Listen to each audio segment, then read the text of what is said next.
Good morning students. आज हम physics start करेंगे। फिजिक्स में पहला चैप्टर है मोशन। और आप लोग इस क्लास की क्लास नेमिंग नोट कर लीजिएगा। क्लास नेमिंग ये है। इसका फ़ायदा क्या होगा, मान लीजिए आपको फर्दर कभी भी इसके नोट्स चाहिए हो या असाइनमेंट चाहिए होगा तो आप ये क्लास नेमिंग हमें सेंड कर दीजिएगा, तो हम क्या करेंगे, इसकी वीडियो, इसके नोट्स और इसके असाइनमेंट आपको ईजिली प्रोवाइड कर पाएंगे। अच्छा, अब देखिए सबसे पहले डेफिनेशन क्या होती है मोशन की।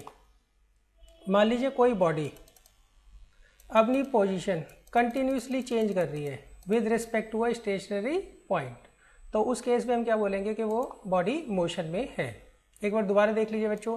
अ body is said to be in motion when its position changes continuously with respect to a stationary object या पॉइंट मान लीजिए taken as a reference point. मान लीजिए एक बॉडी है, वो अपनी पोजीशन कंटिन्यूसली चेंज कर रही है, कंटिन्यूसली चेंज कर रही है with respect to a stationary object और point taken as a reference point. अच्छा, इसको मैं डायग्राम से समझाता हूँ। मान लीजिए आपको ये कार दे रखी है, ये इनिशियली जो है इस पॉइंट ए पर है, इस पॉइंट ए पर है, या मान लीजिए आप इसका रेफरेंस पॉइंट जो है इस हाउस को मान लीजिए, ये जो कार है इस हाउस के पास है। अब 5 सेकंड बाद ये कार चलते चलते पॉइंट बी तक पहुंच जाती है, पॉइंट बी तक पहुंच जाती है। तो इस केस में देखिए, ये जो कार है इसकी पोजीशन इस घर के रेस्पेक्ट या इस पॉइंट के रेस्पेक्ट 5 सेकंड बाद क्या हो रही है, चेंज हो रही है ना। तो इसका मतलब ये जो कार होगी वो क्या होगी, मोशन में होगी। ये जो कार है वो क्या होगी, मोशन में होगी। एक बार दोबारा समझ लीजिए। देखिए आपको कार दे रखी है, यहाँ पर हम रेफरेंस पॉइंट या तो ए ले लीजिए या इस घर को ले लीजिए। अब 5 सेकंड बाद ये कार चलती हुई यहाँ तक पहुँच जाती है। तो अब देखिए इस कार की जो पोजीशन है इस घर के या इस पॉइंट के रेस्पेक्ट, दोनों के रेस्पेक्ट क्या हो रही है, चेंज हो रही है। अब इसमें से किसी को भी मान सकते हैं, तो घर को मान लीजिए रेफरेंस पॉइंट या ए को मान लीजिए। तो इसको हम क्या बोलेंगे, कार जो है वो मोशन में है। क्यों, इस कार की पोजीशन जो है इस घर के रेस्पेक्ट टाइम टू टाइम क्या हो रही है, चेंज हो रही है। अच्छा, अब देखिए मैं इस क्वेश्चन को थोड़ा चेंज कर देता हूँ। मान लीजिए इसके अंदर कोई ड्राइवर है, इसके अंदर कोई ड्राइवर है कार के अंदर, तो उसकी जो पोजीशन है वो भी तो चेंज हो रही है ना with respect to this house. तो इस केस में क्या होगा, ये जो ड्राइवर है जो इसके अंदर कार के अंदर बैठा कार को चला रहा है वो भी क्या है, मोशन में है। देखिए कार की पोजीशन भी चेंज हो रही है और ये जो ड्राइवर है, ड्राइवर, दोनों की पोजीशन क्या हो रही है, चेंज हो रही है। तो इस केस में कार और कार को चलाने वाला ड्राइवर दोनों के दोनों क्या है, मोशन में है। इवन आदमी खुद मूव नहीं कर रहा है, जो ड्राइवर इसके अंदर बैठा हुआ है वो खुद मूव नहीं कर रहा है, मगर उसकी पोजीशन तो चेंज हो रही है ना, उसकी पोजीशन तो चेंज हो रही है। देखिए ये कार है, इसके अंदर कोई ना कोई ड्राइवर तो होगा। अब ये कार यहाँ आ गई 5 सेकंड बाद, तो ड्राइवर भी यहीं आ गया। तो अब इस ड्राइवर की जो पोजीशन है वो भी तो चेंज हो रही है ना इस हाउस के रिस्पेक्ट। तो हम क्या बोलेंगे, कार तो मोशन में है, साथ के साथ उसके अंदर जो बैठा हुआ है ड्राइवर वो भी क्या है, मोशन में है। क्यों, दोनों की जो पोजीशन है वो क्या हो रही है, चेंज हो रही है कंटिन्यूसली। क्लियर। मान लीजिए 1 सेकंड बाद कार यहाँ आई, 2 बाद यहाँ आई, 3 सेकंड बाद यहाँ आई, 4 सेकंड बाद यहाँ आई और 5 सेकंड बाद यहाँ आई। तो इस केस में कार और कार के अंदर बैठा हुआ ड्राइवर दोनों के दोनों क्या है, मोशन में है। मान लीजिए मुझे जो है पंजाब जाना है, तो मैं दिल्ली से एक रेल में बैठ जाता हूँ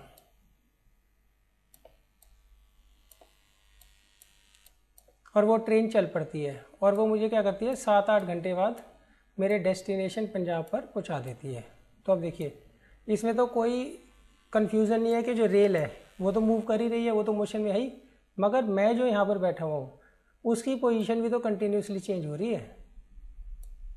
मान लीजिए दिल्ली का जो रेलवे स्टेशन है मैं उसको प्लेटफॉर्म उसको रेफरेंस पॉइंट मान लेता हूँ। तो 7-8 घंटे बाद मैं कहाँ पहुँच जाऊँगा, पंजाब पहुँच जाऊँगा। तो इस बीच में हर थोड़े टाइम बाद मेरी जो पोजीशन होगी वो दिल्ली रेलवे स्टेशन के रेस्पेक्ट क्या हो रही होगी, चेंज हो रही होगी। रेल में तो कोई कन्फ्यूज़न नहीं है, मगर इसके अंदर जो पैसेंजर बैठे हुए हैं, मैं भी बैठा हूँ, दूसरे पैसेंजर भी बैठे हुए हैं, उनकी पोजीशन भी तो चेंज हो रही है ना। तो उस केस में हम क्या करेंगे, ये मानेंगे कि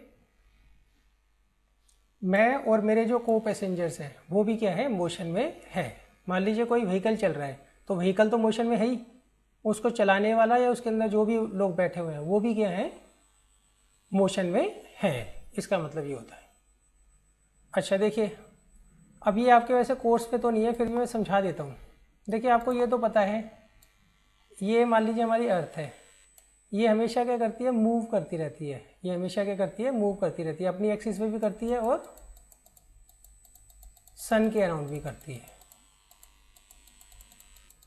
तो इस केस में जो दूसरे प्लैनेट से लोग अगर मान लीजिए हमें देखेंगे, दूसरे प्लैनेट के रेस्पेक्ट हम सारे के सारे क्या होते हैं, कंटिन्यूसली मोशन में होंगे।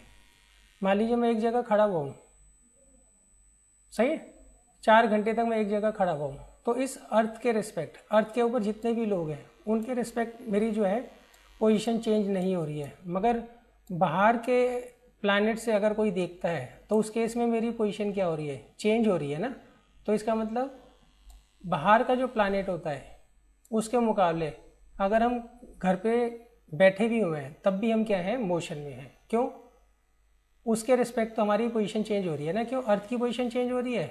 यहाँ पे जो कार काम कर रही थी वही यहाँ पे क्या कर रही है, अर्थ कर रही है, अर्थ मूव कर रही है, अर्थ के अंदर जो भी लोग रह रहे हैं। क्लियर है। तो अगर अर्थ मोशन में है तो वो लोग भी क्या होंगे, मोशन में होंगे। ये कॉन्सेप्ट जो है मैंने आपको बता दिया है, मगर ये अभी आपको नहीं पढ़ना है, अभी आपको नहीं पढ़ना है। हम क्या करते हैं, हमारा जो रेफरेंस पॉइंट होता है वो अर्थ के ऊपर ही होता है। हमारा जो रेफरेंस पॉइंट होता है वो अर्थ के ऊपर ही होता है, हम अर्थ से बाहर नहीं जाते।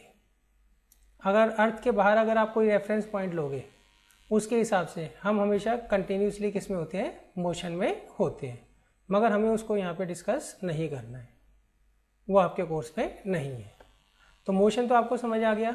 एक बार बच्चों दोबारा समझ लेते हैं। मोशन का मतलब होता है अगर कोई बॉडी अपनी पोजीशन कंटिन्यूसली चेंज करती है, कंटिन्यूसली चेंज करती है with respect to a stationary object, तो उसे हम क्या बोलेंगे कि बॉडी जो है वो मोशन में होगी।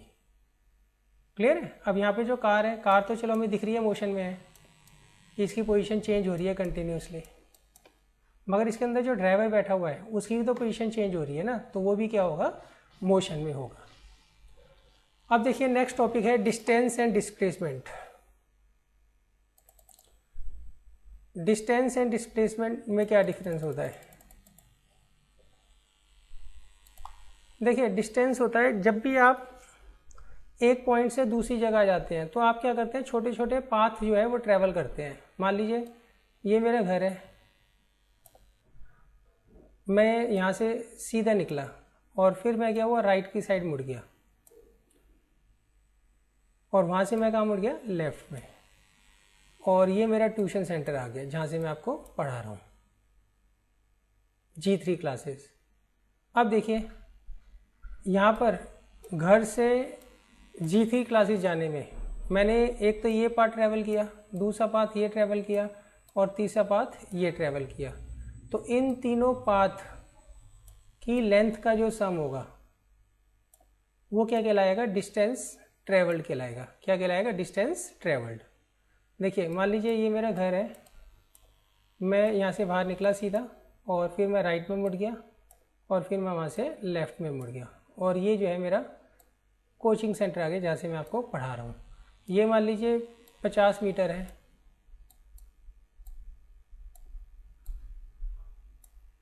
ये 30 मीटर है और ये 20 मीटर है।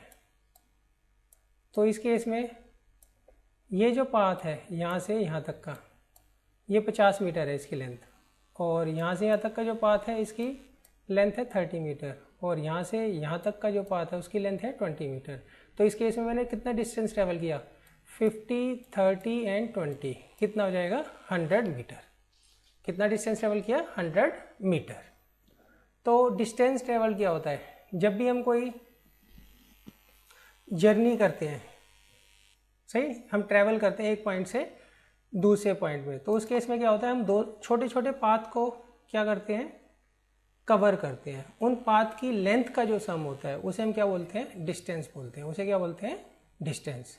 अच्छा, अब मैं एक और एग्जांपल ले लेता हूँ। मान लीजिए आप इस फिगर को कंसीडर करिए, यहाँ पर एक पर्सन है पॉइंट पर, ए पॉइंट पर कोई पर्सन है, वो क्या करता है, सबसे पहले ए से बी जा रहा है, फिर बी से सी जा रहा है, फिर वो बी से सी जा रहा है। तो इस केस में पहले वो ए से बी गया पाथ, पहला पाथ क्या है, ए बी, उसकी लेंथ कितनी है, 5 मीटर, और दूसरा पाथ क्या है, बी सी, इसकी लेंथ कितनी है, 3 मीटर। तो 5 और 3 कितना हो गया, सॉरी मीटर नहीं है, किलोमीटर है, 5 किलोमीटर एंड 3 किलोमीटर। तो 5 और 3 कितना हो गया, 8। इसका मतलब इसने कितना डिस्टेंस ट्रेवल किया, 8 किलोमीटर। देखिए, ए से पहले वो बी गया, फिर बी से सी गया, तो ये दो पाथ ट्रैवल कर रहा है, पाथ नंबर 1, पाथ नंबर 2। इसकी लेंथ है 5 किलोमीटर और इसकी लेंथ है 3 किलोमीटर। तो 5 और 3 कितना हो गया, 8 किलोमीटर। इसका मतलब उसने टोटल डिस्टेंस कितना ट्रैवल किया, 8 किलोमीटर। चलिए, अब देखिए इसके बाद आता है डिस्प्लेसमेंट का कॉन्सेप्ट। डिस्प्लेसमेंट भी समझ लेते हैं। देखिए, डिस्प्लेसमेंट का मतलब होता है shortest distance between initial and final point. Shortest distance between initial and final point. मान लीजिए इसी एग्जांपल को मैं कंसीडर कर रहा हूँ, फिगर 3 को। यहाँ पे एक पर्सन है, वो ए पर खड़ा हुआ है, पॉइंट ए पर खड़ा हुआ है। वो पहले ए से कहाँ गया, बी, और फिर वो बी से गया सी। तो डिस्टेंस कितना ट्रैवल कर रहा है वो, 5 किलोमीटर और 3 किलोमीटर, कितना हो जाएगा, 8 किलोमीटर। अब देखिए डिस्प्लेसमेंट। डिस्प्लेसमेंट के लिए वो क्या करेगा, वो इस पाथ को नहीं कंसीडर करेगा, पाथ को कंसीडर नहीं करेगा। वो ये देखेगा मेरा इनिशियल पॉइंट कौन सा है, ये रहा उसका इनिशियल पॉइंट, और फाइनल पॉइंट क्या है, ये रहा। वो क्या करेगा, इनके बीच में लाइन ड्रॉ करेगा, और इसको क्या करेगा, किसी भी चीज़ से मेज़र कर लेगा, चाहे वो स्केल से करे, चाहे उसके पास कोई मैथमेटिकल फार्मूला हो। तो वो मान लीजिए आ रहा है 4 किलोमीटर, वो आ रहा है 4 किलोमीटर। तो इस केस में डिस्प्लेसमेंट कितना हो जाएगा, 4 किलोमीटर। डिस्प्लेसमेंट कितना हो जाएगा, 4 किलोमीटर। तो अच्छा, अब एक बार और देख लीजिए। देखिए, डिस्प्लेसमेंट का मतलब क्या होता है। मान लीजिए एक पर्सन है या कोई बॉडी है, उसने कुछ डिस्टेंस ट्रेवल किया, तो उसका जो इनिशियल पॉइंट होगा और फाइनल पॉइंट होगा, उसके बीच का जो डिस्टेंस होगा उसे हम क्या बोलेंगे उसे हम बोलते हैं डिस्प्लेसमेंट। उसे क्या बोलते हैं, डिस्प्लेसमेंट। अच्छा, अब एक और एग्जांपल देखते हैं। देखिए, ये आप कंडीशन कंसीडर करिए फिगर 4 की। देखिए, ये टाउन ए है और ये टाउन बी है, और यहाँ पे बीच में कोई पहाड़ी पड़ती है, तो इस कारण आप ऐसे नहीं जा सकते, ऐसे नहीं जा सकते। तो हमें क्या करना पड़ता है, ऐसे घूम के जाना पड़ता है। मतलब ए से बी हम जाते हैं, कैसे, घूम के जाते हैं। तो इस केस में देखिए, जब वो ए से बी जाएगा, ए से बी, तो वो कितना डिस्टेंस ट्रेवल कर रहा है, यहाँ पे लिखा है 25 किलोमीटर। क्लियर है। अच्छा, अब ये उसका इनिशियल पॉइंट है और ये इसका फाइनल पॉइंट है। अब देखिए, अब जब वो देखेगा कि मैंने डिस्प्लेसमेंट कितना ट्रैवल किया, तो वो ये पहाड़ वहाड़ कुछ नहीं देखता। वो ये पहाड़ वहाड़ कुछ नहीं देखेगा, ये यहाँ पे पहाड़ है क्या है, कुछ नहीं देखेगा ना। वो इस रास्ते को देखेगा कि भाई मैं किस रास्ते से आ रहा हूँ। वो क्या करेगा, एक इनिशियल पॉइंट देखेगा कौन सा है, और एक फाइनल पॉइंट देखेगा कौन सा है, और इनके बीच का जो है डिस्टेंस मेजर कर लेगा। इन दोनों के बीच का क्या होगा, डिस्टेंस मेजर कर लेगा। वो कितना आ रहा है, 10 किलोमीटर। वो कितना आ रहा है, 10 किलोमीटर। तो यहाँ पे डिस्टेंस कितना ट्रैवल कर रहा है, 25 किलोमीटर, और डिस्प्लेसमेंट कितना ट्रैवल कर रहा है, 10 किलोमीटर। अच्छा, एक बार हम डेफिनेशन देख लेते हैं डिस्टेंस की। Distance travelled refers to the actual length of the indirect path. सही, ये क्या होता है, एक्चुअल लेंथ होती है किसकी, इनडायरेक्ट पाथ की। ये इनडायरेक्ट पाथ ही तो है, ऐसे घूम घूम के जा रहा है वो। डायरेक्ट पाथ तो ये होता है ना। और डिस्प्लेसमेंट क्या होता है, ये शॉर्टेस्ट डिस्टेंस होता है इनिशियल एंड फाइनल पॉइंट के बीच में। इनिशियल और फाइनल पॉइंट के बीच का शॉर्टेस्ट डिस्टेंस होता है।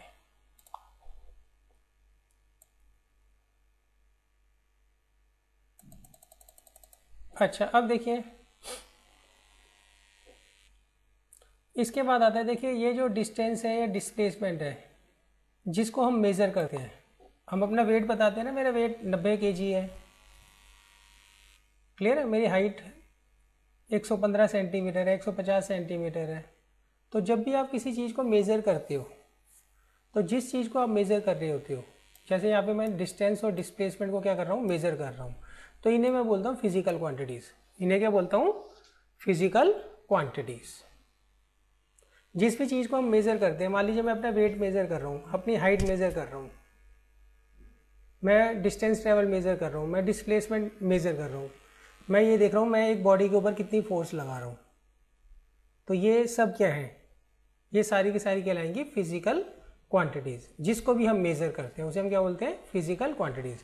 अब ये जो फिजिकल क्वांटिटीज़ होती हैं, दो तरह की होती है, एक होती है स्केलर और एक होती है वेक्टर। स्केलर क्वांटिटी वो क्वांटिटी होती है जिसमें सिर्फ मैग्नीट्यूड होता है, जिसमें सिर्फ मैग्नीट्यूड होता है। जैसे मान लीजिए यहाँ पे हमने डिस्टेंस जो था वो स्केलर क्वांटिटी है, डिस्टेंस जो है वो स्केलर क्वांटिटी है। इसका केवल क्या होता है, मैग्नीट्यूड होता है, वो मैं डायग्राम के थ्रू समझाऊंगा आपको। और डिस्प्लेसमेंट जो है वो क्या है, वेक्टर क्वांटिटी है। डिस्प्लेसमेंट क्या है, वेक्टर क्वांटिटी है। क्यों, इसमें मैग्नीट्यूड भी होता है और इसमें डायरेक्शन भी होती है। मैं एग्जांपल लेके समझाता हूँ। देखिए इस पहले वाले एग्जांपल को हम कंसीडर करते हैं। यहाँ पे डिस्प्लेसमेंट हमने निकाला है, वो कितना है, 4 किलोमीटर है, सही। तो आपको इसके साथ डायरेक्शन देनी होती है। 4 किलोमीटर है, कहाँ से, फ्रॉम ए टू सी। क्या लिखूँगा, फ्रॉम ए टू सी। तो यहाँ पे डायरेक्शन आ रही है ना, कि डिस्प्लेसमेंट जो है इस वाले केस में, इसमें देखिए एक बार दोबारा समझ लीजिए एग्जांपल। इसमें क्या था, एक पर्सन पहले ए से बी जाता है, फिर बी से सी जाता है। तो इसमें डिस्टेंस कितना ट्रैवल कर रहा है, यहाँ पे 5, यहाँ पे जो पाथ है ये, इसकी लेंथ कितनी है, 5 किलोमीटर। और यहाँ ये वाला जो पाथ है इसकी लेंथ कितनी है, 3 किलोमीटर। तो टोटल डिस्टेंस कितना ट्रैवल कर रहा है, 8 किलोमीटर। इसमें कोई भी डायरेक्शन हम मेंशन नहीं करते, इसमें कोई भी डायरेक्शन हम मेंशन नहीं करते। अच्छा, अब उसको लगा मैं डिस्प्लेसमेंट तो देख लूँ। तो डिस्प्लेसमेंट के लिए वो क्या करेगा, ये लेगा इनिशियल पॉइंट और ये लेगा फाइनल पॉइंट। इनके बीच का जो डिस्टेंस है वो क्या करेगा, स्केल से या किसी मैथमेटिकल फार्मूला से क्या करेगा, मेज़र कर लेगा। तो वो आ रही है 4 किलोमीटर। डिस्प्लेसमेंट कितनी आ रही है, 4 किलोमीटर। अच्छा, ये जो डिस्प्लेसमेंट होता है इसके साथ आप डायरेक्शन जरूर लिखोगे। क्या लिखोगे, या तो लिखोगे ए टू सी, कि भाई ए से सी जो है वो कितना है, डिस्प्लेसमेंट 4 किलोमीटर है। या फिर आप टुवार्ड्स ईस्ट लिखोगे। देखिए इस तरह से हम डायरेक्शंस देखते हैं। ऊपर वाली नॉर्थ होती है, नीचे वाली साउथ, और इधर ईस्ट, और इधर क्या होता है, वेस्ट। तो ए के हिसाब से ये कौन सा है, ईस्ट डायरेक्शन है ना। तो हम क्या लिखेंगे, या तो लिखेंगे 4 किलोमीटर टुवार्ड्स ईस्ट, या फिर ए टू सी भी अगर आप लिख दोगे तो वो भी चल जाएगा। तो ये कहलाती है स्केलर क्वांटिटी, जिसमें सिर्फ मैग्नीट्यूड होता है। यहाँ पे सिर्फ देखो मैं 8 लिख रहा हूँ, 8 किलोमीटर, तो मैग्नीट्यूड ही तो हो रहा है, इसे मैंने डायरेक्शन तो बताई नहीं। और जो डिस्प्लेसमेंट होता है वो वेक्टर क्वांटिटी होती है। क्यों होती है वेक्टर क्वांटिटी, क्योंकि इसमें मैं डायरेक्शन बताता हूँ। लिख रहा हूँ ना टुवार्ड्स ईस्ट, या लिख रहा हूँ ए टू सी। तो जिसमें डायरेक्शन और मैग्नीट्यूड दोनों है वो कहलाएगा डिस्प्लेसमेंट। देखिए इसमें मैग्नीट्यूड है डिस्प्लेसमेंट में 4 किलोमीटर, और डायरेक्शन भी है ए टू सी। तो ये जो डिस्प्लेसमेंट होगा ये क्या कहलाएगा, वेक्टर क्वांटिटी कहलाएगा। अच्छा, अब देखिए एक और एग्जांपल देखते हैं, नीचे वाली फिगर। यहाँ पे देखिए एक पर्सन इस टाउन पर है ए पर, उसको जाना है बी पर। बीच में आ गई कोई पहाड़ी, तो पहाड़ी के ऊपर तो गाड़ी चला नहीं पाएगा वो, या तो वहाँ पे सड़क बनी हो। तो उस केस में क्या होता है, वो इस रास्ते क्या करता है, जाता है। तो यहाँ पे डिस्टेंस कितना आ रहा है, डिस्टेंस आपको यहाँ दे रखा है, कितना दे रखा है 25 किलोमीटर। मगर जब उसने डिस्प्लेसमेंट देखा, डिस्प्लेसमेंट के लिए वो क्या करेगा, इनिशियल पॉइंट लेगा जो टाउन ए है और फाइनल पॉइंट लेगा जो कि टाउन बी है, इनके बीच का क्या करेगा, डिस्टेंस मेजर कर लेगा। वो कितना आ रहा है 10 किलोमीटर। तो यहाँ पे डिस्प्लेसमेंट कितना है 10 किलोमीटर। या तो वो लिखेगा ईस्ट की तरफ, या लिखेगा वो ए टू बी, या तो लिखेगा टुवार्ड्स ईस्ट, या फिर लिखेगा फ्रॉम ए टू बी। तो डिस्प्लेसमेंट जो होता है उसमें आप क्या करते हो, मैग्नीट्यूड तो बताते हो, साथ के साथ डायरेक्शन भी बताते हो, इसलिए वो क्या होती है, वेक्टर क्वांटिटी होती है।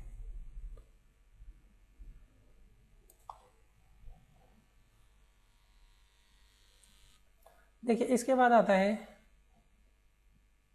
अगर कोई बॉडी मूव करती है, अगर कोई बॉडी मूव करती है तो उसका डिस्टेंस ट्रेवल कभी भी जीरो नहीं हो सकता, मगर उसका डिस्प्लेसमेंट जो है वो जीरो हो सकता है, वो जीरो हो सकता है। मान लीजिए एक बॉडी जो है वो एक जगह से दूसरी जगह मूव कर रही है, एक जगह से दूसरी जगह मूव कर रही है, कोई मूविंग बॉडी है, तो उस केस में उसका डिस्टेंस ट्रेवल्ड कभी भी जीरो नहीं हो सकता।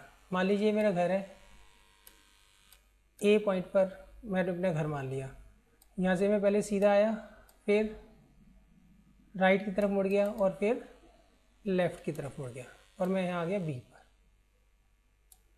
सही है, ये मैंने 3 मीटर मान लिया, ये 2 मीटर और ये 5 मीटर। सही है, और मैंने इस पॉइंट बी पर आकर यहाँ पर जो काम था वो मैंने कर लिया। मान लीजिए मेरा घर है और ये मेरा कोचिंग सेंटर है, तो पहले मैं 3 मीटर आया, फिर 2 मीटर और फिर 5 मीटर। तो अब इस केस में क्या होगा,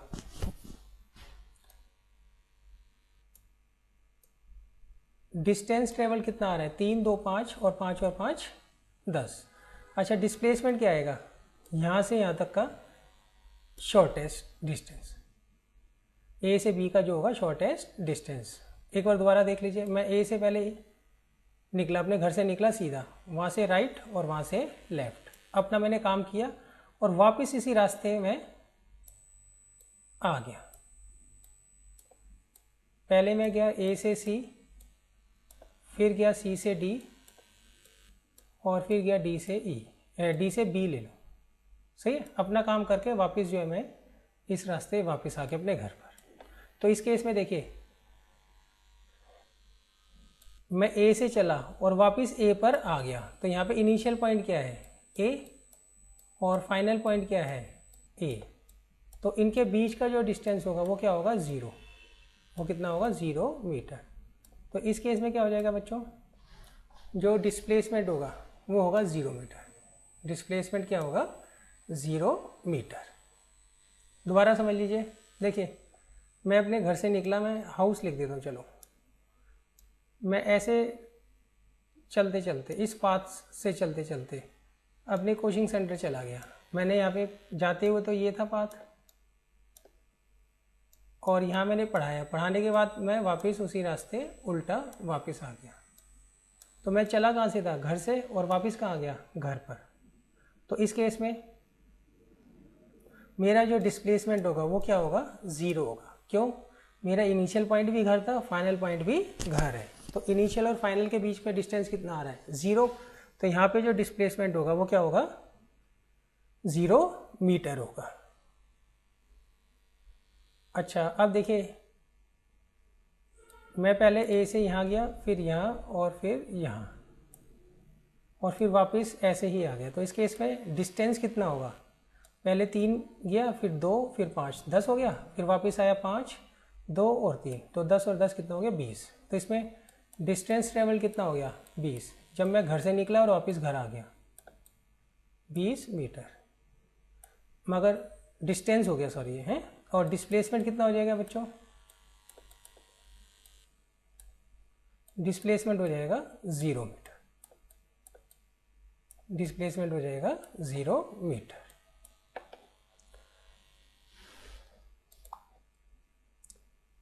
अब देखिए मान लीजिए आपको यही दे रखा है, ये आप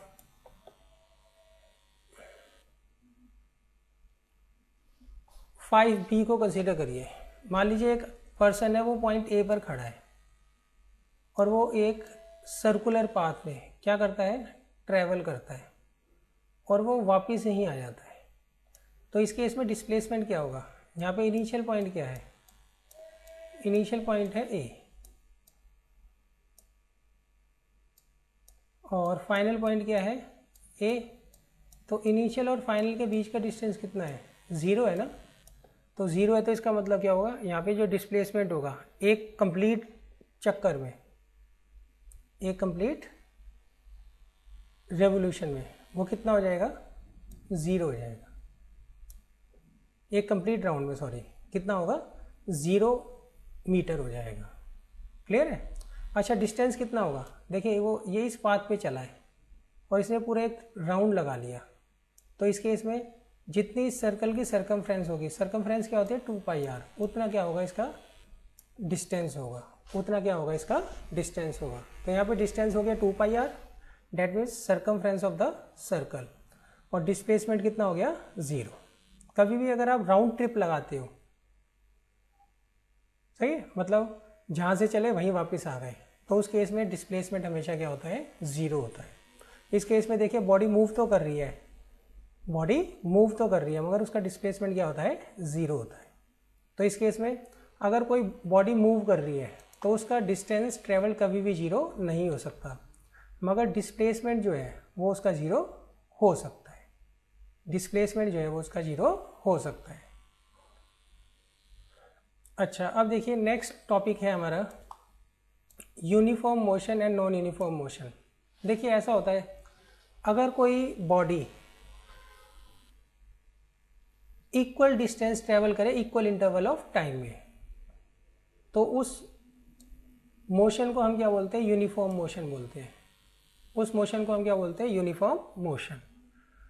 देखिए, a body has a uniform motion if it travels equal distances in equal interval of time no matter how small these intervals may be। देखिए ये लाइन आपको जरूर लिख के आनी है, मतलब इंटरवल आप चाहे छोटा लो चाहे इंटरवल बड़ा लो, उस केस में वो इक्वल डिस्टेंस ट्रेवल करेगा इक्वल इंटरवल ऑफ टाइम में, तो उसे हम क्या बोलेंगे कि बॉडी जो है वो यूनिफॉर्म मोशन में है।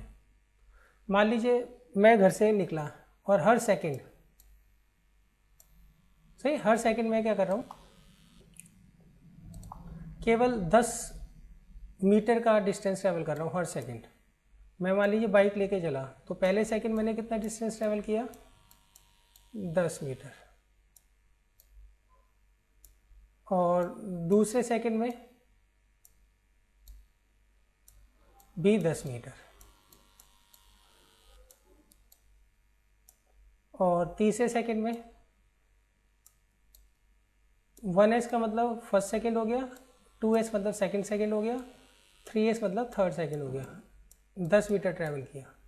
तो इसमें मैं क्या कर रहा हूँ, हर सेकंड 10 मीटर ही तो डिस्टेंस ट्रैवल कर रहा हूँ, तो इसे मैं क्या बोलूँगा कि मेरी जो मोशन है वो क्या है, यूनिफॉर्म मोशन है।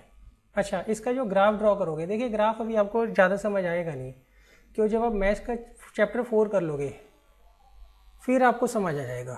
तो अभी थोड़ा आप लर्न कर लीजिएगा। जब आप इसका डिस्टेंस टाइम ग्राफ बनाते हो, यहाँ आप डिस्टेंस ले लीजिए और यहाँ पे टाइम, तो इसकी क्या होगी, हमेशा स्ट्रेट लाइन आएगी। अगर आप डिस्टेंस टाइम ग्राफ बनाते हो किसका, यूनिफॉर्म मोशन का, यूनिफॉर्म मोशन का, तो वो हमेशा क्या आती है, स्ट्रेट लाइन आती है। वो हमेशा क्या आएगी, स्ट्रेट लाइन आएगी। The distance time graph for uniform motion is a straight line. अब देखिए इसके बाद आता है non uniform motion. Non uniform motion क्या होती है, अब अगर मान लीजिए कोई बॉडी अनइक्वल डिस्टेंसेस ट्रैवल करे, अनइक्वल डिस्टेंसेस ट्रैवल करे इक्वल इंटरवल ऑफ टाइम में, तो उसको हम क्या बोलेंगे, नॉन यूनिफॉर्म मोशन बोलेंगे। उस बॉडी की कैसी है, नॉन यूनिफॉर्म मोशन है। मान लीजिए पहले सेकंड जो है वो मैं 10 मीटर का डिस्टेंस ट्रैवल कर रहा हूँ, चाहे बाइक के थ्रू करो चाहे जैसे मर्जी करो, उससे कोई फर्क नहीं पड़ता। अच्छा, दूसरे सेकंड में मैंने 15 मीटर का डिस्टेंस ट्रैवल किया, और तीसरे सेकंड मैंने 12 मीटर का डिस्टेंस ट्रैवल किया। तो इस केस में देखिए हर सेकंड में अनइक्वल डिस्टेंस ट्रेवल कर रहा हूँ ना, तो इसका मतलब क्या हुआ, मेरी यहाँ पे जो मोशन होगी वो क्या होगी, नॉन यूनिफॉर्म मोशन होगी। मेरी मोशन क्या होगी, नॉन यूनिफॉर्म मोशन होगी। अच्छा, जब आप इसका ग्राफ बनाओगे तो वो हमेशा कर्व आता है। The distance time graph for a body having non uniform motion is a curved line. वो हमेशा क्या आएगी, एक कर्व की फॉर्म में आएगी। तो यूनिफॉर्म मोशन का मतलब क्या होता है, अगर कोई बॉडी इक्वल डिस्टेंस ट्रेवल करे इक्वल इंटरवल ऑफ टाइम में, सही, और वो इंटरवल चाहे छोटा हो चाहे वो इंटरवल बड़ा हो, मगर वो इक्वल डिस्टेंस ट्रेवल करना चाहिए इक्वल इंटरवल ऑफ टाइम में, तो बॉडी की क्या कहलाएगी, यूनिफॉर्म मोशन।